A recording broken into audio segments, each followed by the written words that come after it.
I'm Megan. I'm Christy. And we are Homebrew Murder Crew.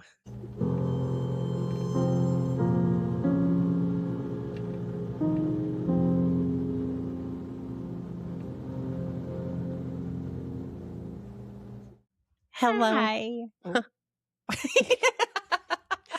It's been a while. It has been since we've been recording. Well, life. Life, yeah. It's been wild. What happened in May that we couldn't record? I think we just had a mental health I think month. I think we just had a mental health I think month. so. Like Em's birthday was the beginning of May, and then and then my in-laws were in town, and then my sister-in-law was in town after they left, then they came in, and then so it's just been busy. Crazy. And then June, then Maverick got sick, and then I got sick, and then I went camping, and even though I was sick, and I forgot to tell you too, when we were camping. So it's Friday, we went out there. Yeah. And I'm like, yep, I'm getting sick. We're sitting there by the fire. I'm like, I'm getting sick. So I had a couple beers and then kind of called it a night. Yeah. I did have a fun little THC drink as well. Yeah. But those just put me to sleep. And that's kind of what I needed, because I'm like, I can feel it in my nose. Like, I'm stuffy, my throat hurts. So I just need to be able to sleep. Yeah. So that's fine. And I did that. And that worked. I went to sleep and then wake up in the morning, and then we had tickets to do the train in the afternoon, to do the Kid Ranch train. And Em wanted me to go to the gift shop with him. So I was like, okay, we can go to the gift shop, and we were riding our bikes there. And throughout the morning, I kept getting these, because I had a fucked up dream that night. And it was something about this train ride, but instead of a train ride, it was like a UFO ride, and then you get brought up, and it was crazy. But I kept having these weird flashbacks throughout the morning of this dream. Terrifying. But it wasn't just remembering parts of it. It felt like deja vu. Oh, I've had that. Yeah. And it was and I'm like, no, this was in my dream, or I do something and this was in my dream. And this feels weird. And then we're riding our bikes to this gift shop. And I'm like, I have to stop. I'm like, let's stop. I need to just sit down for a second. And it was this whomp over me, and of anxiety, and something bad is going to happen, because something bad happened in my dream when we were doing this or something. Yeah. And so I just kind of had to breathe it out and tell myself that I'm safe and this is real and whatever. But it was fucking weird. I've never experienced anything like that before. I had something like that kind of happen to me when I smoked weed one time. I got really, really high. And then all of a sudden, it was I was having constant deja vu. My friend Mel and her brother were having a conversation sitting next to me. And it was I knew exactly what they were going to say before they did. So I'm sitting there and I'm like, hey, she's going to say this. And then she'd say it. And I was and then he's going to say this. And I got so anxious about it that I had to I was I'm just going to go to the bathroom. And I was just kind of sitting in the bathroom trying to calm myself down and trying to get myself back to present. Yeah. Because I was it just would not go away. Yeah. And her husband came out and he knocked on the door and he took me outside and he was just having a smoke, just chatting with me. He could tell I was messed up. Yeah. And then everything was fine. And then a couple days later, it started happening again.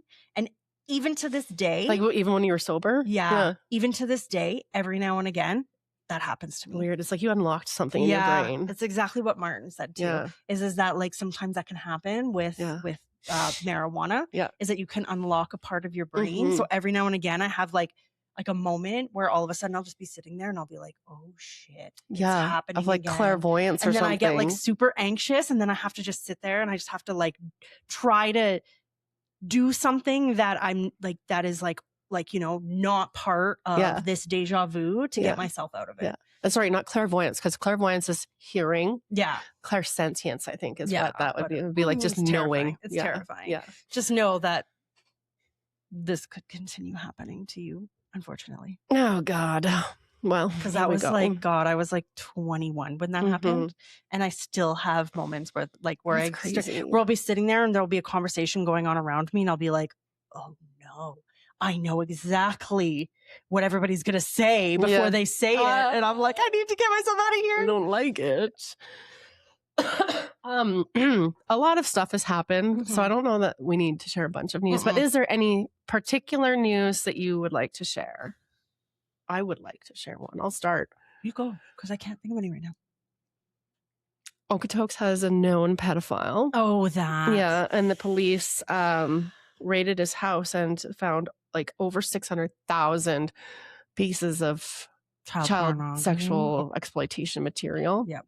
And this guy previously in November of last year was arrested for trafficking marijuana through the Calgary airport or something, but clearly not a charge that stuck, or I don't know what happened with that, but yeah, so that's pretty scary. Now, I'm not so naive to think that he would be the only one. He's just the only one that's got caught, but yeah, it's still and shocking. it's pretty close to home, right? Yeah. Yeah.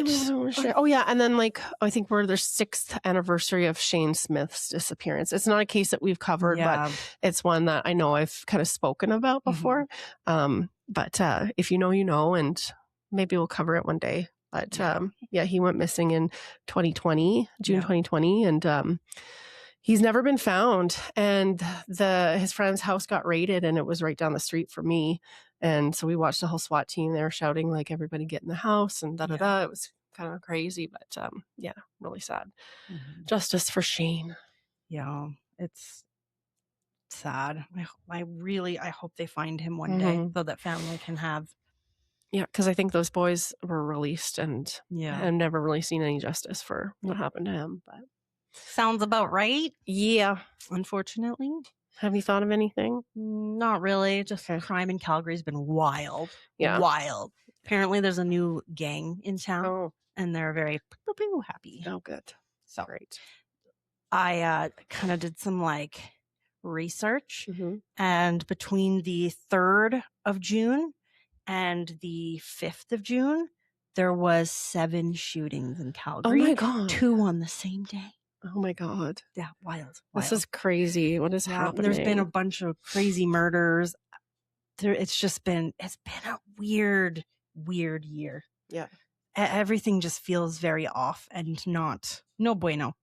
Apparently, astrologically speaking, June is a big turning point month for I think a lot of people. And I think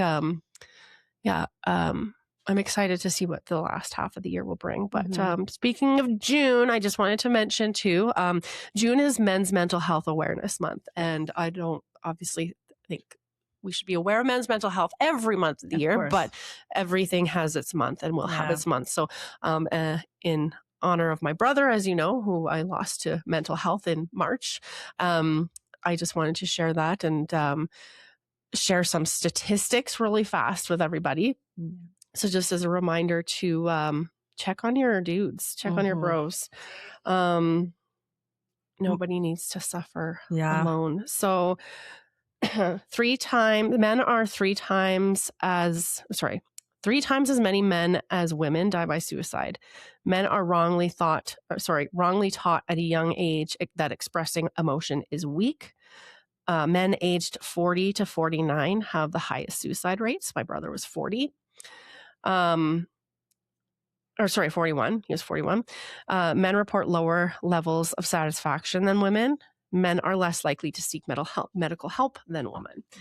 525,000 men every year, 10,096 men per week, 1,442 men every day, 60 men every hour, and 1 man every 60 seconds die by suicide. So speak up and reach out. You're worth it, and you matter.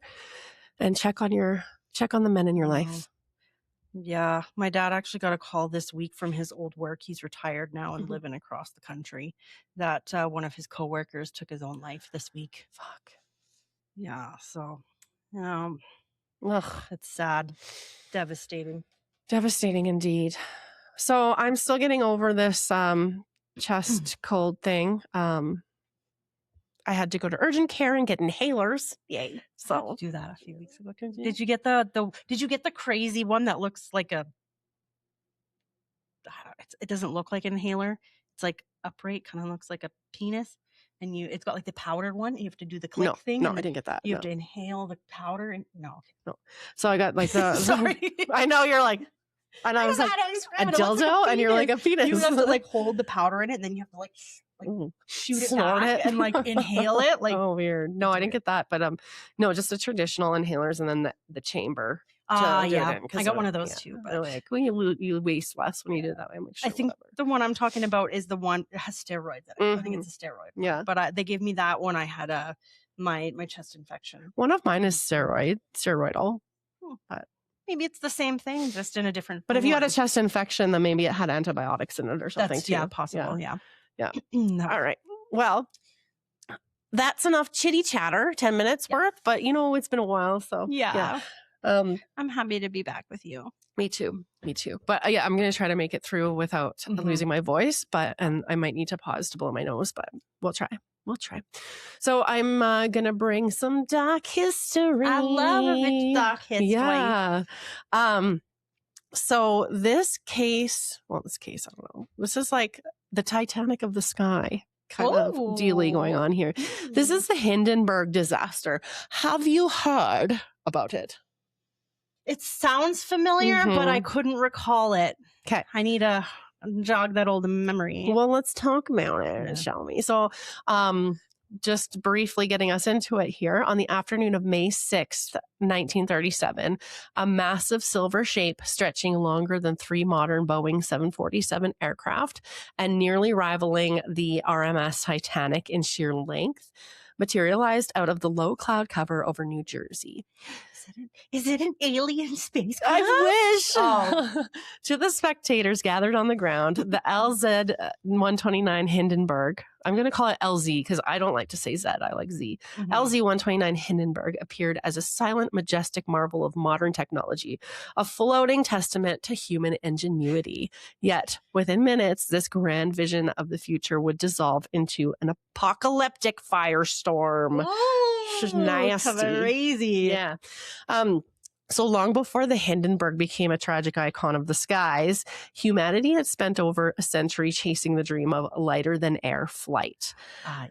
So the story truly began in France shortly after the historic invention of the hot air balloon in 1783. Nice. Wow. Which, goddamn. What an ancient form of transportation. Right? You know what? We still get the hot air balloons, the ones from the radio stations. Yeah. And the Remax. The Remax, yeah. That floats. And Do you that's remember? Iconic for Calgary. So when they stop showing up in the sky, Yeah. I'm going to be worried. I know, but I haven't seen them in such a long time either. I saw them last summer. Did you? I remember as a kid seeing them constantly. Yeah. And I don't know, when did you move to Calgary? How old were you? I was 15. Oh, okay. So you might not have seen it. But they used to have this dinosaur-shaped one. Oh, this that's dinosaur so cool. one? Yeah. No. It was iconic. They actually they're actually in my neighborhood. They're just over in the Mahogany, Auburn Bay, Mackenzie Town area. That's where they tend to hang out. Yeah, that's the word. Launch. Yeah. So I think they launched from Spruce Meadows too, maybe. Sometimes, or at least they used to. So anyways, 1783 is when the hot air balloon was invented, which is crazy. I never knew that. That's crazy. So inspired by the sight of floating balloons, French engineer. Oh, by the way, a lot of names and words in here that are going to be butchered today. Love it. Because we wouldn't be home for Murder Crew if it wasn't enough time to proofread and kind of edit this episode. However, I did not have enough time this week to actually get all of the pronunciations. So bear with me. What? Even the times that I've wasted all my time doing that. No, I know, but I tried to write it in phonetically or whatever. I tried to do that too. But even then it's hard. Yeah, it's hard. Okay, so inspired by the sight of the floating balloons, French engineer Jean-Baptiste Mousnier conceived a grand design, a 276-foot elliptical balloon driven by 3 propellers, steered by a hand-cranked crew sitting in a boat-like basket below. Though Mousnier's ambitious airship was never built, others quickly pushed the boundaries of what was possible. And in 1785, French inventor Jean-Pierre Blanchard and American doctor John Jeffries, that sounds easy, John Jeffries, embarked on a daring 2.5-hour crossing of the English Channel in a hydrogen balloon. as their vessel lost altitude and drifted dangerously close to the freezing water, the panicked duo threw out all of their cargo, their food. They even stripped their clothes off to lighten the load, ultimately landing safely on French soil. Nice. Good choice.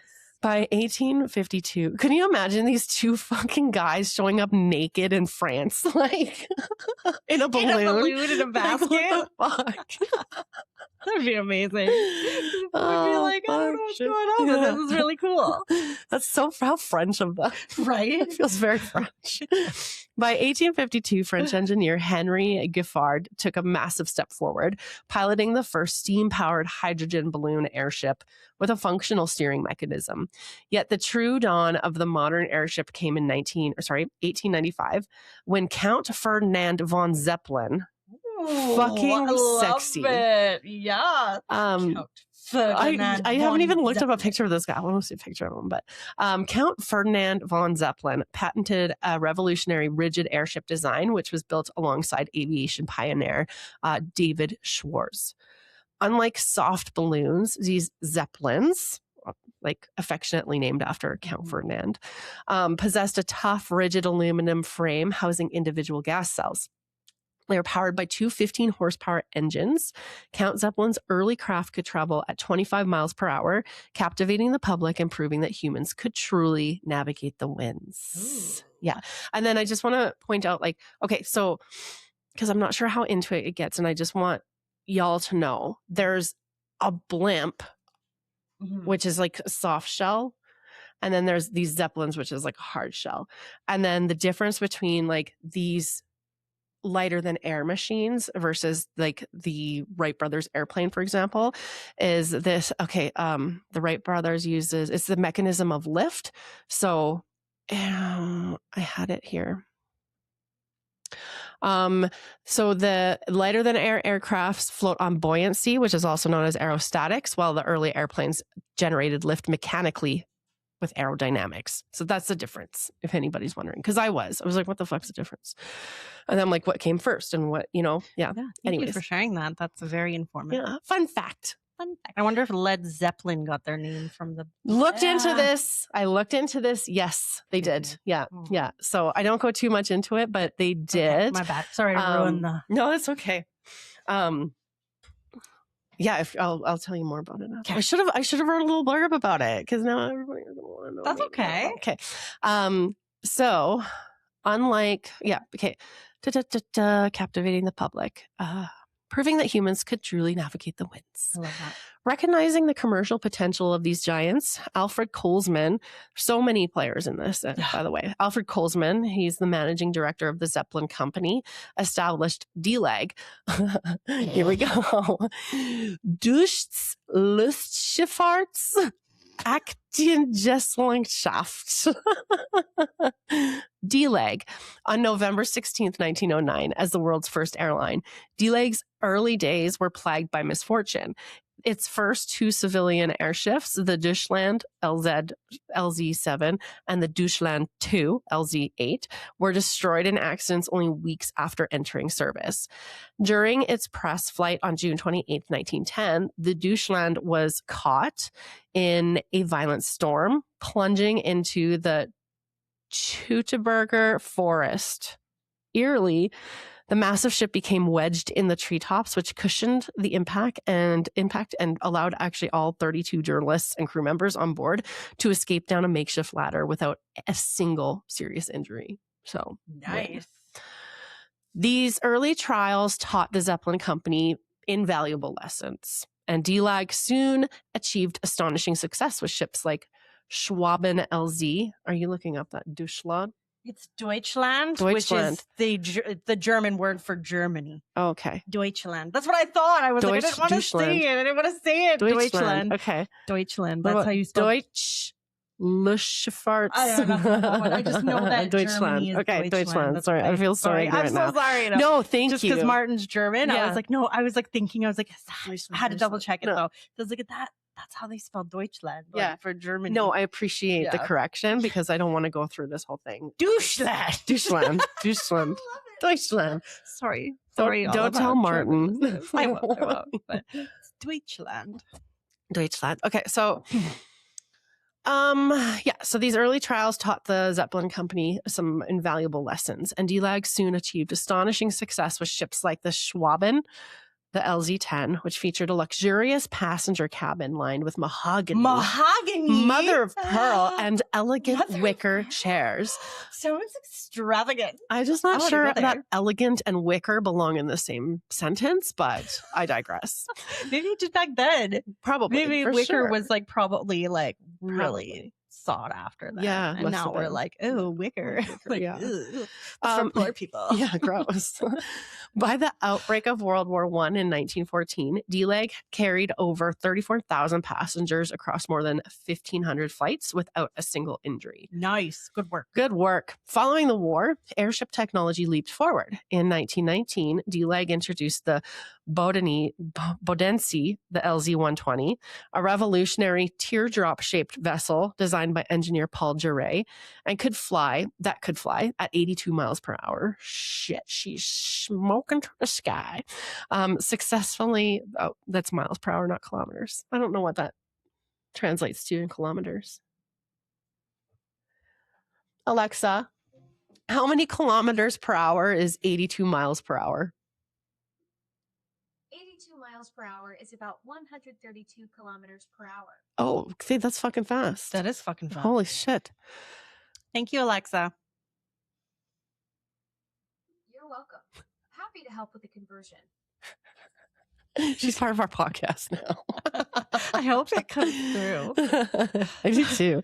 It might not. So anyways, what did she say? 132. Yeah, 132 kilometers an hour.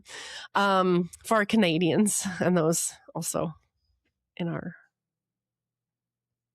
what is it, the metric system? Yeah. So successfully outrunning, 82, it could fly 82 miles per hour or 132 kilometers per hour, successfully outrunning the railways between Berlin and Friedrichshafen. Friedrichshafen. Oh, yeah. That's the best. It would outrun railways. Yeah. By 1928, the company launched the legendary LZ-127 Graf Zeppelin. Over the next 9 years, the Graf Zeppelin became a global sensation, pioneering regular transatlantic passenger services between Germany and South America, circumnavigating the globe in 1929, and exploring the freaking Arctic in 1930. Cool. Dang. By the way, circumnavigating, that's our word for the day. Word for the day. It certainly isn't Friedrichshafen or whatever else I had to say up there. Friedrichshafen. Yeah. I don't know. It flew over 1 million miles. It carried more than 13,000 passengers, and it completed 143 Atlantic crossings, all with an unblemished safety record. Beautiful. Lighter than air travel had become the pinnacle of modern luxury. I love that. And international prestige, setting the stage for the construction of the grandest silver giant of them all, the Hindenburg. This is definitely giving me Titanic vibes. Like, oh, right? Did they call it the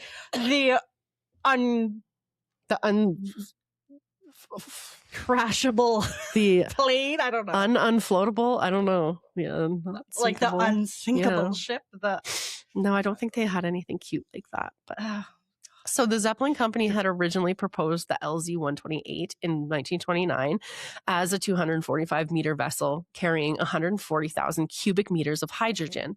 Now, power was to be delivered by 10 Maybach engines housed in 5 tandem engine cars, though sorry, there's a hair on my mic. Though a revised 1930 blueprint reduced this configuration to 4. However, the catastrophic crash of the British rigid airship R101 in October 1930, where passengers' fatalities were caused by a violent hydrogen fire rather than the impact itself, forced the Zeppelin company to fundamentally reevaluate their reliance on hydrogen. And under the leadership of Hugo Echner and chief designer Ludwig Durr, the company scrapped the LZ-128 design in favor of a much larger LZ-129, specifically scaled to accommodate non-flammable helium. Because helium is heavier than hydrogen, it provides less lift. The envelope volume had to be expanded to 200,000 cubic meters instead of 140,000 to carry an equivalent passenger payload, Holy. resulting in an airship of unprecedented proportions. Like, she's thick. This grand design, however, it collided with geopolitical reality. Because at the time, the United States maintained a virtual monopoly on global helium extraction. Of course they did. Fearing the military potential of giant dirigibles, the United States government enacted the Helium Control Act of 1927, which strictly banned the export of the gas.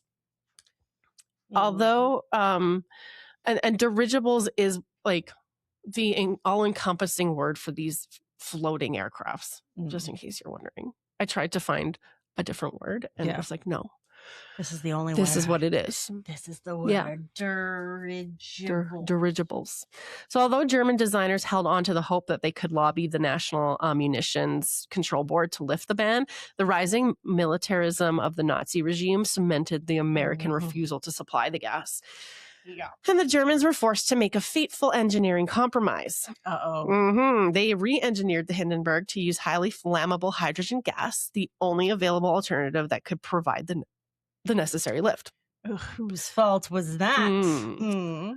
To salvage some measure of safety, engineers proposed a dual gas configuration. So this plan involved nesting double gas cells inside 14 of the 16 primary gas bags, where an inner hydrogen cell would be shielded by an outer barrier of helium, with vertical ducting along the dorsal area of the envelope to allow separate filling and venting. So this design was ultimately abandoned because hydrogen provides significantly more lift than helium. The Zeppelin company took advantage of the excess buoyancy by adding extra passenger cabins into the interior, maximizing the ship's commercial capacity. Of course they did. Money, money, money. Structurally, the ship was a marvel of duralumin, which is an aluminum alloy patented in Germany in 1909 that offered the strength of steel at a fraction of the weight. And the skeletal frame consisted of 15 main triangular ring bulkheads connected by longitudinal girders housing 16 gelatinized latex-lined cotton gas cells developed by Goodyear. Oh, Goodyear. Yeah. This was not a Goodyear. No. not for the Hindenburg. In a dark twist of historical irony, the Zeppelin company purchased 5,000 kilograms of salvaged duralumin from the wreckage of the British R101 to build parts of the Hindenburg's frame. Just don't do that because it's just bad juju. Yeah, that shit's haunted, man. Fuck. To allow the massive vessel to fit inside Lakehurst's hangar number 1, initial plans for the 248-meter length were reduced by 11 meters, primarily by shortening the tail section. This all sounds like really bad decisions. We're just cutting corners here, and it's not looking good. Oh, and we're not done cutting corners, okay? We're not done. So the construction of this colossal vessel occurred during the depths of the Great Depression, and progress lagged until the Nazi Party took power in 1933. So while Air Minister Hermann Göring openly disliked lighter-than-air flight, propaganda minister Joseph Goebbels instantly recognized the symbolic potential of the Silver Giant. In 1934, Goebbels injected 2 million marks into the project, subsequently forming a state-sponsored operating company, the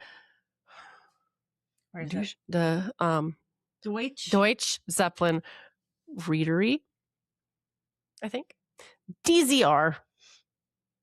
This political funding came at a heavy cost. It effectively stripped Hugo Echner of sole control and transformed the Hindenburg into a flying billboard for the Third Reich. What, how you say that? Reach? Yeah, Reich. Yeah, Reich. Yeah, so it's just a big Nazi billboard now.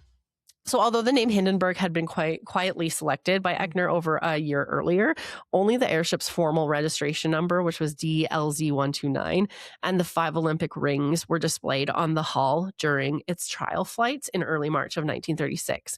And the name Hindenburg was added 3 weeks later in a 1.8 meter high red fractal script designed by Berlin advertiser George Wagner. And this is like kind of like a Gothic type script or something. Mhm. The vessel was immediately pressed into service for propaganda. Over Eckner's fierce objections, the airship was drafted for 6,600 kilometer tandem flight around Germany alongside the Graf Zeppelin. Ernst Lehmann, who was placed in charge of the DZR by the Nazi government, agreed to proceed with the flight despite highly unfavorable gusty weather. During the departure, a severe wind gust slammed the new airship's tail fin into the ground, causing significant damage. And Eckner was fucking pissed. He screamed at Lehmann for risking the brand new ship and the entire Zeppelin program to make a Scheissfahrt, which translates into a shit flight for the Nazi regime. Scheisse. A Scheissfahrt. Scheissfahrt. So the term shit flight refers to this tour. It originates from, so it's the German word is Scheissfahrt, which literally translates into shit trip or shit journey. Love it. Yeah. I was like, what?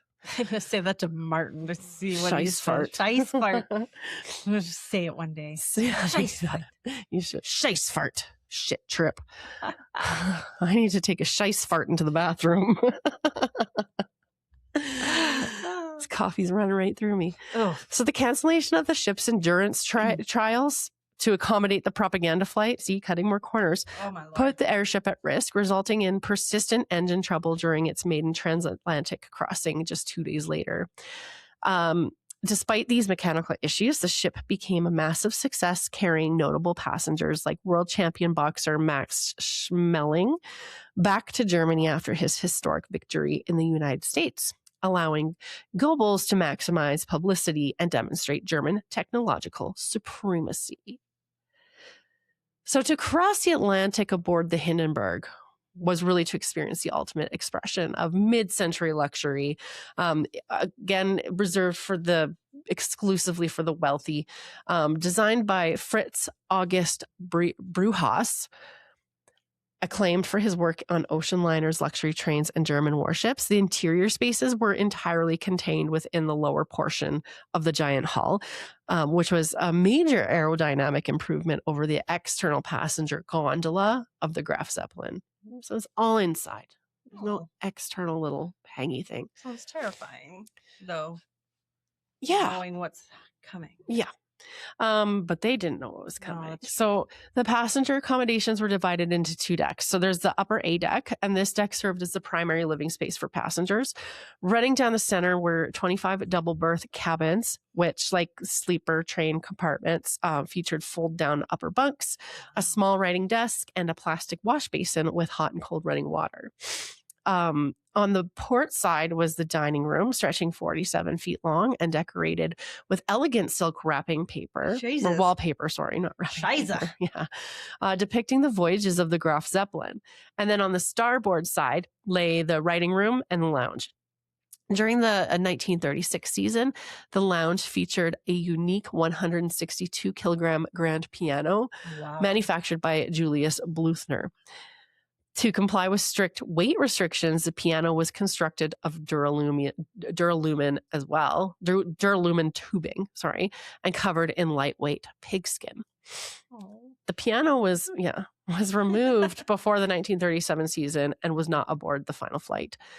And flanking both sides of Deck A were wide promenades with large slanted windows that passengers could open to enjoy unobstructed aerial views. I think open the curtains. Okay, because I was going to say, you're not supposed to do that. They literally built a ship for the sky. Yeah. Everything you just, I think ship. I'm thinking they're building a ship here. Right? That's crazy. Now there's lower B deck, and this deck housed the ship's utility spaces, including the kitchen, officer and crew mess halls, and restrooms. Uniquely, B deck also featured a single shower that delivered a light seltzer bottle-like spray. The most surprising feature on the hydrogen-filled airship, however, was the highly secure, pressurized smoking room. The room was kept at a slightly higher pressure than the rest of the ship, creating a positive pressure barrier that prevented any stray hydrogen gas from entering. Oh, Like, people would do anything to smoke wherever the That's fuck they wanted back in wild. these days, right? Totally. Passengers, Especially because back in the day, it was like advertised as like Yeah. a weight loss. And, I like, know, it's like smoking everybody so did good it. for you. Yeah, everybody did it. Little did they know. Now it's not cool anymore, and I'm struggling to quit. So passengers would enter through a double door airlock adjoining a bar overseen by a steward. No matches or personal lighters were permitted aboard the ship at all. How'd you light your cigarettes then? I'm getting there. Oh, sorry. The sole source, like right now, the sole source of ignition in the smoking room was a single electric lighter chained to the wall. Oh my god! So they all had to like borrow this. Yeah, but they all the passengers It's smart were of them to chain it to the wall. Yeah. So nobody bicked it. Yeah, right. And like passengers would be checked for like matches and lighters and stuff like that before they boarded, I guess. But this level of luxury came at a steep price. A one-way ticket for a crossing in 1937 cost $450, Holy. which is equivalent to several $1,000s today, That's wild. making it an exclusive experience reserved again for the wealthy. So Yeah. celebrities, political elites, etc. The only non-rich people on that plane were the people working. Seriously. Excuse me. That's wild. This is The crazy. smoking room. That's so Oh my fucking God, I can't crazy. even. Yeah. So because of the constant danger associated with hydrogen, safety regulations were strictly enforced. All passengers surrendered matches and lighters upon boarding in Frankfurt. The 3 primary catwalks running along the bottom of the ship were covered in rubber, and crew members wore sneakers or felt boots to prevent static sparks. Oh wow. Which is like shit you don't think of. Right. But they did, thank God. Crew members venturing topside between the gas cells wore specialized asbestos suits free of metal buttons. Yes, asbestos suits was a thing, my friends. We still have suits quite like it, but Yeah. using synthetic materials. It's asbestos is so bad for you. Yeah. But it's fire retardant, essentially. So that's why they wore that. Yeah. Furthermore, the ship's 4 diesel engines used crude oil with a flash point so low that it would not ignite even if a flaming match was tossed into the fuel tank. Wow. So let's talk disaster. Let's get to the disaster of this all. So the Hindenburg commenced its second season of commercial service on May 3rd, 1937. Under the command of Captain Max Pruss, an airship veteran making his debut crossing as the ship's primary commander, the vessel departed the Frankfurt airfield at 7:16 p.m. Aboard were 36 passengers and 61 crew members, including several trainees and high-ranking observers like Ernst August Lehmann, the DZR's director of flight operations. The crossing was uneventful for the first 2 days. The airship followed a northern transatlantic track past Greenland and Newfoundland. Newfoundland. Yeah. However, as the ship approached the North American coast, it encountered powerful Atlantic headwinds. And these winds significantly slowed the Hindenburg's cruise speed, which delayed its scheduled arrival at the Lakehurst Naval Air Station in New Jersey from 6 a.m. on May 6th to late that afternoon. Imagine that kind of delay these days. So the weather over New Jersey on May 6, 1937 was highly unstable. A cold front had passed through the area during the mid-afternoon, leaving highly charged, turbulent conditions, heavy rain, and active lightning storms in its wake. The Hindenburg passed over Boston at noon and reached the skyscrapers of Manhattan around 3 p.m., drawing crowds of spectators before heading south toward Lakehurst. When the airship arrived over the airfield at 4:15 p.m., the ground conditions were highly unfavorable. Charles Rosendahl, the commanding officer of Lakehurst, advised Captain Pruss to delay landing until the storm passed. So Pruss turned the giant ship away, charting a course over the New Jersey coast to wait out the squalls. By 6 p.m., the storm began to abate and the heavy rain dwindled to a light drizzle. At 6:12, Rosendahl radioed Pruss, reporting the ground conditions were suitable for landing. At 6:22, he sent a recommend landing now, quote unquote. As the Hindenburg returned to Lakehurst, the wind shifted from east to southwest, forcing Pruss to redesign his landing approach. So originally intending to land toward the east, he now had to bring the airship in on a southwesterly heading to land directly into the wind. Anxious to dock before another forecasted weather front arrived, Press decided to execute a tight, high-speed S-turn to line up the ship with the mooring mast, a maneuver that would soon become a critical focus of the subsequent investigations. Oof. Oof. This all just sounds really bad. I can't believe they made the entire voyage. I know. And then Like, just could you this- imagine? Oh my Lord. So around 7 p.m. at an altitude of 650 feet, the Hindenburg made its final approach. Oh, so that's another thing I want to find out is how high these things fly. Oh, yeah, that's cool. Like, Alexa. I'm just kidding. I'm just kidding. Yeah. I'm just kidding. Thank you. Okay. Let me just look at this. Might be quicker to just type it. How high did the Hindenburg fly? How high? Oops, that's not that. Cruising at an altitude of 650 feet. Occasionally drop as low as 350 to 750 feet to stay beneath cloud layers or to fly over That's very events. high. Like, no, like cruising over the Considering ocean. That, like that sometimes low? planes go like 30,000.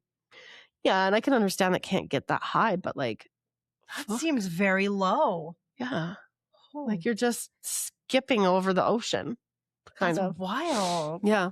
Jesus. Jesus, had to be there, I guess, you know? Okay, so at 7 p.m. at an altitude of 650 feet, the Hindenburg made its final approach. This was to be a high landing known as a flying moor, where the airship drops landing ropes at a high altitude to be winched down to the mooring mast. Although standard for American airships, the Hindenburg had performed this maneuver only a few times in 1936. Because the ground crew was not fully positioned, Press ordered a sharp full-speed left turn to the west at 7:09 p.m. And 2 minutes later, the ship turned back toward the landing field, valving gas to descend while its engines were put to idle speed. At 7:14 p.m., at an altitude of 394 feet, Press ordered the aft engines full astern to break the ship's forward momentum. You know, these are all very technical terms, but they're trying to stop the ship. They're trying to slow it down. So at 7:17, the wind suddenly shifted direction from east to southwest. Desperate to land before weather conditions deteriorated further, Press ordered a second sharp turn to starboard. Ordered a second sharp turn to starboard to execute a tight S-turn, lining up the ship with the southwest landing path. Many experts would later theorize that this extremely tight S-turn overstressed the ship's duralumin structure, causing a structural bracing wire to snap. So this broken wire likely lashed outward, puncturing gas cell 5 and allowing hydrogen to escape into the upper ventilation shafts. Oh, shit. Oh, shit. Scheiße. Yeah, scheiße. While executing the turn, First Officer Albert Sampt noticed that the ship was severely heavy in the tail. So it's like, it's like nose up, kind of like that. To correct the trim and level the ship, the crew took rapid, desperate action. So they valved hydrogen from the forward cells, 11 to 16, in the bow for 30 seconds to reduce the buoyancy in the front. And then ordered 3 successive drops of water ballast from ring 77 in the tail, totaling 1,100 kilograms. Then they valved an additional 5 seconds of hydrogen from the forward gas cells again. Then they ordered 6 crewmen to run to the bow of the ship to add their physical weight to the front to kind of teeter it back to a level position. Wow. So I was wondering when they were going to send people, yeah, like use humans to yeah. level it out. So despite these measures, the ship could not be kept in level trim, providing clear evidence of a significant pre-existing hydrogen leak in the rear. At 7:21 p.m., at an altitude of 295 feet, the mooring lines were dropped from the bow. The starboard line fell first, followed by the port line. The port line was connected to the ground winch post and over-tightened, while the starboard line remained unconnected as a light rain began to fall. So the disaster began silently, high inside the stern of the airship. And while the Hindenburg hovered, dropping its mooring lines to the wet ground below, ground crew members R.H. Ward and R.W. Antrim noticed a strange wave-like fluttering of the outer fabric cover on the port side, just forward of the horizontal fin near gas cell 5. So this fluttering strongly indicated that high-pressure hydrogen was escaping from a ruptured cell. Yeah, just and pressing outward against the skin. At 7:25, several observers on the port side saw a dim blue glow, possibly St. Elmo's fire, which is a form of coronal static discharge, flickering along the top of the tail near the ventilation shaft of gas cells 4 and 5. And then instantly, a small mushroom-shaped flame erupted from the top of the hull. And I don't know why that's so fucking spooky. I don't want to see a mushroom-shaped anything. Never. That's never a good sign. So inside the dark framework of the lower fin, helmsman Helmut Lau heard a muffled detonation. Looking up through the structural girders, he saw a bright yellow-red reflection shining on the front bulkhead of gas cell 4. And within a fraction of a second, the cell vanished, consumed by intense heat. The fire instantly leaped to the adjacent cells, initiating a violent domino effect that raced forward through the ship's interior. As the massive hydrogen cells in the stern burned away, the airship lost all rear buoyancy. So the tail dropped heavy to the ground, causing the bow, which still contained trapped hydrogen, to tilt upward at a sharp 45-degree angle. And that sudden tilting acted as a chimney, funneling a massive column of fire straight through the center of the fucking ship, which burst out the nose cone like a giant blowtorch. Holy shit. That would be terrifying to watch. So this nose plume instantly killed 9 of the 12 crew members stationed in the bow. Yeah. On the ground, the scene was chaos, obviously, as the flaming stern imploded and hit the sand. The passenger deck of the lower side collapsed. The giant red Gothic lettering spelling Hindenburg on the outer skin was instantly consumed by the advancing wall of fire. The ship's landing wheel struck the ground, causing the nose to bounce slightly as the final forward gas cell erupted. And within a mere 34 seconds, the largest flying machine ever built was reduced to a glowing, twisted skeleton of duralumin resting on the New Jersey sand, its heavy diesel fuel continuing to burn for hours. Everybody on that ship probably died pretty quickly. So despite the terrifying speed and scale of the fire, the survival rate of the Hindenburg disaster was extraordinarily high. What? Sorry. I know, I like it. You couldn't have picked a better time to say that. Oh my God. I thought they would have been just like obliterated. Yeah, right? Like, yeah. Throw them into the fire that cremates people. Yeah. Like, just gone. I don't think it's that fast, but I've never actually seen a person be cremated. It takes some time. Oh, that's terrible. It does. I'm just going to keep thinking that it's really fast. Yeah. Okay. So while the sinking of the Titanic resulted in a 68% mortality rate, nearly 2/3 of the occupants aboard the Hindenburg survived the fire. And this high survival rate was largely a function of geography because the airship was landing and was so close to the ground when it caught fire. Many occupants were able just to jump from the lower passenger windows directly onto the soft New Jersey sand. Oh, nice. So it was probably just a couple broken ankles. Yeah. And that tells me that, yes, you could, in fact, legs. open the windows, actually, which is terrifying. That is terrifying. But I mean, good in this now that case. we know how high it's flying, that changes it. But still, like, what if a child fell out the window? That's true. But still, I need a visual of how this looks. Yeah. And, like, maybe there's a bar there or something. I don't know. Who knows? So, this disaster produced incredible stories of quick thinking, physical resilience, and profound heroism. Wowzers. So 14-year-old cabin boy Werner Franz was cleaning the dishes in the officer's mess on B deck when the fire erupted. And directly above him was a massive 1,100 liter water ballast tank.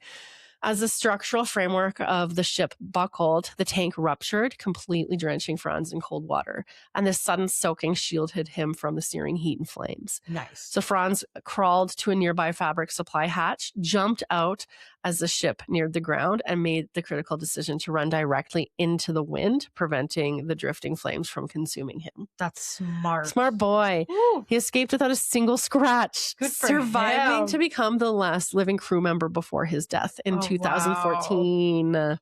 Whoa. Yeah. Crazy. Yeah. So then there's the Donner family, including Matilda, her husband Herman, and their 3 children. They were in the dining room watching the landing. Herman left the room just before the fire started. I bet he was going for a smoke. Yeah. When the cabin began to tilt violently, Matilda realized they were trapped. And acting on maternal instinct, she grabbed her 8-year-old son, Werner, and her 10-year-old son, Walter, and threw them both out of a broken passenger window to the ground 50 feet below. She attempted to throw her eldest daughter, Irene, but the girl was too heavy and panicked, running off to find her father. Then Matilda jumped out of the window herself. She broke her hip upon landing. Ground crew members pulled Matilda and her sons to safety, but Herman and Irene perished in the wreckage.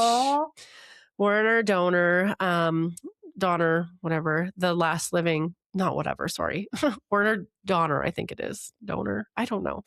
Doehner. You decide. Donner. The last living passenger of the disaster passed away in 2019. Oh, wow. Mm-hmm. So he's a young son. Yeah. Passenger Joseph Spa, a professional acrobat who performed under the stage name Bendova. Bendova. Now you get it. Bendova. was on the promenade deck. When the cabin tilted, Spa used his heavy metal movie camera to smash through the thick glass windows, and he climbed out and hung onto the outer window ledge by a single arm as the ship plummeted.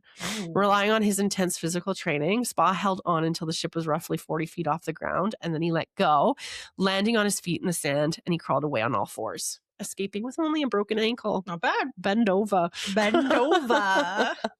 You guys, it's funny. It's Ben and then Dova. That's his stage name, Bendova. I like it. Yeah.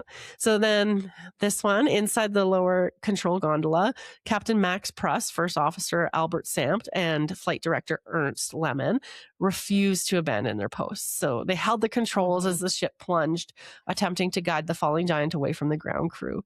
And when the gondola wheel finally touched the ground, the rubber tire bounced the car back into the air, trapping 5 officers inside.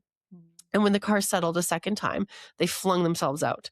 Despite his clothes and hair being on fire, Captain Pruss ran back into the molten duralumin wreckage to rescue the severely injured chief radio operator, Willie Speck. Lemon sustained mortal burns and died the next day, while Pruss survived with severe facial scarring. Wow. But he saved that man. As the giant airship exploded, the natural instinct of the hundreds of Navy sailors and civilian ground crews was to run for their lives. However, Chief Petty Officer Frederick J. Bull Tobin, Bull is his nickname, a veteran who had survived the violent crash of the American rigid airship USS Shenandoah in 1925, stood his ground. Above the roar of the flames, Tobin bellowed his famous order, "Navy men, stand fast. We've got to get those people out of there." Hearing this command, the sailors turned and ran directly into the blistering heat, diving into the burning wreckage to pull passengers and crew to safety. Their courage undoubtedly kept the casualty count from being far higher. Fucking badasses. Yes. The Navy for the win. I just picture him saying that in like a transatlantic accent as well. Navy men, stand fast. We've got to get those people out of there. I'm not very good at it, but... The entire tragedy was documented by Chicago radio station WLS, which had sent reporter Herbert Morrison and sound engineer Charlie Nelson to record what was meant to be a routine celebratory broadcast marking the first anniversary of transatlantic airship service. Wow. Nelson operated a state-of-the-art Presto transcription recorder that engraved audio grooves directly into massive 16-inch acetate discs. Jesus Christ. When the airship exploded, and here we are podcasting. I know, right? Like, this is crazy. Oh my God. When the airship exploded, the immense shockwave physically knocked the recording needle off the disc. Oh, no. Nelson reacted instantly, placing the delicate needle back onto the spinning disc and saving the audio from going silent. Morrison, overcome with emotion, delivered one of the most famous broadcasts in media history. Quote, "It's burst into flames. Oh, the humanity and all the passengers screaming around here." End quote. God. Morrison recorded 37 minutes of detailed, highly professional reporting over the next 2 hours, helping to identify survivors and coordinate information. Wow. Morrison and Nelson hid their recording discs from Nazi officials who tried to confiscate them, flew back to Chicago, and broadcast the recording the next day, Good for them. marking the first time in history that a recorded news event was broadcast coast to coast over a national radio network. That's fucking cool. Isn't it? So in the immediate aftermath of the crash, both German and American authorities launched extensive investigations to determine the cause of the disaster. While early rumors fueled by the tense geopolitical climate pointed to potential anti-Nazi sabotage, investigators found absolutely no physical or circumstantial evidence to support foul play. Instead, forensic analysis pointed to a combination of atmospheric electricity, structural stress, and a catastrophic hydrogen leak. The prevailing theory of the disaster centers on a multi-stage physical event. So Also, all the corner cutting. Yeah. You can't cut corners, Yeah, especially exactly. like something like this. Well, yeah, no, you're right, because they didn't, you're right, because it went straight to doing its flight with the propaganda stuff to,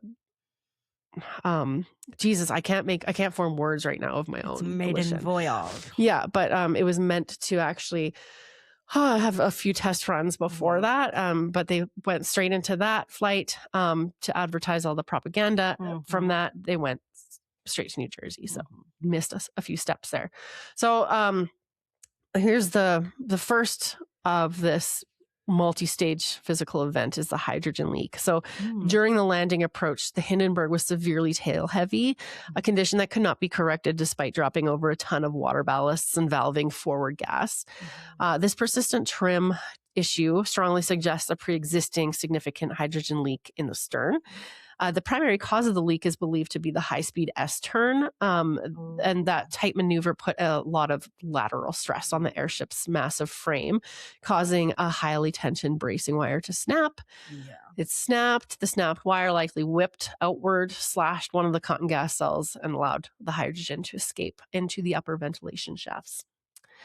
The electrostatic spark, as the Hindenburg flew through the highly charged atmosphere of the recent thunderstorm, its entire outer skin accumulated a massive electrostatic charge. That's fucking terrifying. Yeah. When it reminds me of one of those balls where you touch it and like all the Your hair goes. yeah. And it like follows the static follows your fingers. Yeah. Love those things, man. So when the landing ropes were dropped and touched the wet ground, they effectively earthed the airship's internal duralumin frame. However, because the dropped fabric cover was a poor electrical conductor, it remained highly charged. And this created a massive electrical potential difference between the outer skin and the newly grounded metal frame. And this potential difference was resolved when a high voltage electrostatic spark jumped from the fabric skin to the duralumin girders, instantly igniting the highly volatile hydrogen air mixture venting from the stern. Holy shit. In 1996, retired NASA scientist Addison Bain proposed a highly controversial alternative explanation known as the incendiary paint theory, or the IPT. So Bain admitted that the Hindenburg skin, rather than the hydrogen gas, was the primary fuel for the fire. So he pointed out that the doping mixture used to coat the outer fabric contained iron oxide, aluminum powder, and cellulose acetate butyrate.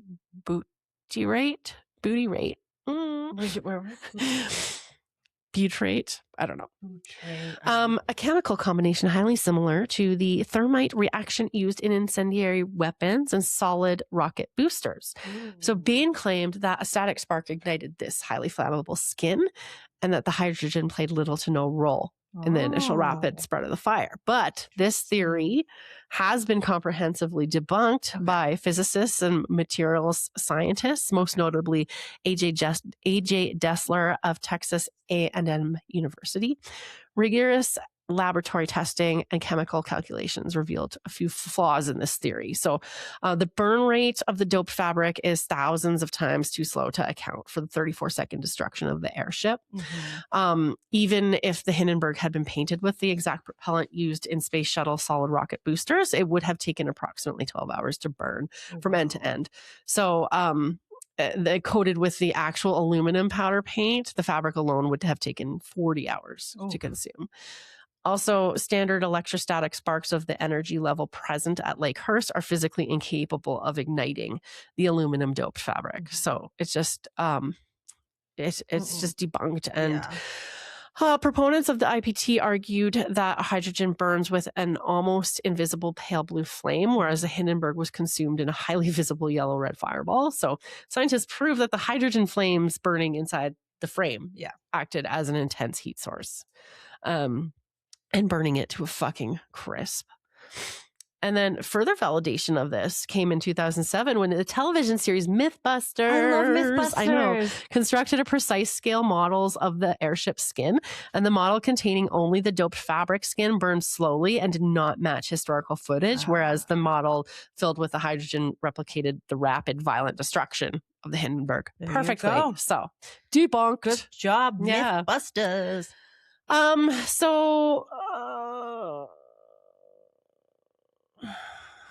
There's a few things here. I'm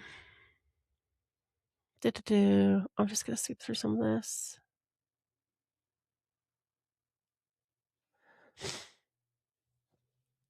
Christy did a very, very thorough. It's almost too thorough on this. I was like, so I'm much at an hour already here, and we're already at an hour. I know. So the and some of it is just like reiterating other things. So we know that it burned. Anyways, so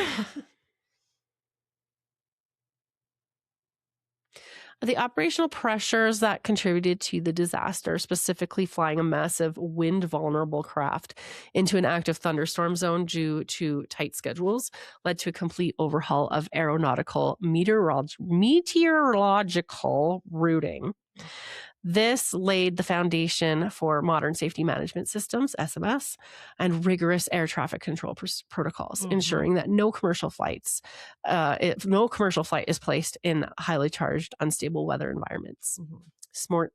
The Hindenburg disaster remains one of the most famous safety failures in technological history, a stark monument to the dangers of political pressure and compromised engineering, which is crazy because, like, I keep going back to this pressurized smoking room. Yeah. And then the rubber walls and people and the rubber soles on the shoes. The rubber soles and the shoes and the asbestos suits and everything like that. It's just like it's not for lack of thing was a little bit dangerous. Thinking about these things, but I guess you're not necessarily thinking about the weather or like there's the pressure to just land and So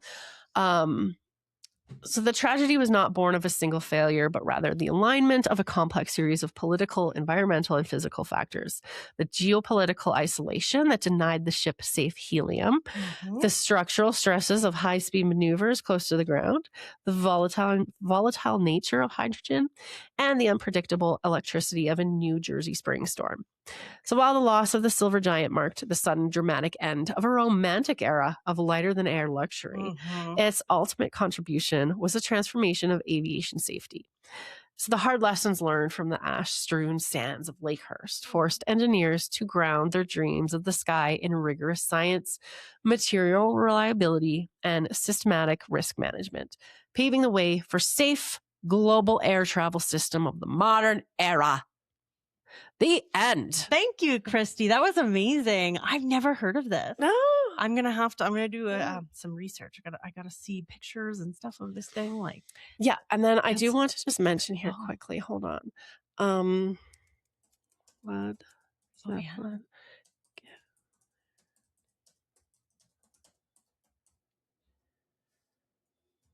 Okay, so you asked about Led Zeppelin. I did. So yes, the iconic airship and its tragic history are directly tied to the band's name. The name originated from a humorous remark that the band would go down like a lead balloon. Jimmy Page took that phrase and changed it to Led Zeppelin and famously featured the burning airship on their debut album cover. They did. Yeah, they did. So fun fact. It's a little bit morbid though. It's a little bit morbid, but I mean, that's what bands do, right? That is what they do. Yeah. Especially metal band. Yeah. I don't know why I went like, peace. Oh, well, As I'm wearing my Spice Girl shirt. right. Well, it feels good to be back. Yeah, that was amazing, Christy. I'm glad that Thank worked you. out. And That was yeah, great. yeah. So that was fun. That was a fun one. I'm I'm excited to do more. glad we came back with this one and not the one that I have. Oh, The yeah? one that I have, it's probably gonna It's gonna fuck you right up. yeah, Mm. it's gonna make you feel some Okay. things like it's I've got a good idea for another one. I'm gonna have to do some Yeah. extensive research love though, and it's it. gonna be because it's a lot of it is like it's highly conspiratorial. Oh. So a lot of it is going to be like Reddit posts and Yeah. stuff, but that's okay. It'll still be a good one to I'm excited discuss. I love it. Um, Excited. So Woo. sorry for taking so long. No, that we'll was try not to go amazing. so long without recording again. Yes, we'll try. I did try to pull some. I only did it once, so Yeah. a past microbrew that Yeah. was previously on our Patreon, but we're not really using our Patreon anymore. So That's okay. we'll revisit Patreon in a little bit, but for now we are just excited to get our episodes out to you Yeah. guys, and so you can just consume our content. Yeah. And you can do that because you can watch the video of this episode. You can watch that on YouTube. We're on YouTube at Homebrew Murder Crew. Yeah, we're also on Instagram and Facebook at Homebrew Murder Crew. And you can also email us at homebrewmurdercrew@gmail.com. We'd love to hear your listener stories. We'd love to hear suggestions. Megan's still looking for Your irrational fears. Yeah. Christy's still looking for your mall world. Mall World Dreams. Yeah. Dreams. Yeah. Which I've had a few of those recently too. Really? Yeah. I started trying to keep a dream journal, but I'm not doing so good with it. I should do that. Yeah. I had a dream that I I was able to become invisible. So I went to my old work. Wow. It was really What would weird. you do if you could be I don't invisible? I'd know. go to my old I work. don't even know why I went there. Like that's the second dream I've had about my old job in the last couple of weeks, which is really weird. Huh. I had another dream where I went back to my old job and I was sitting at my desk and I called my current boss and was like, please let me come back. Oh my It was God. crazy. I was like, what is happening? Anyway. Yeah. No, I Yeah, sorry, that was totally my because it's spring summer. Yeah. It's my tornado dreams are coming back. Oh, Yeah. the tornado dream. Which I love.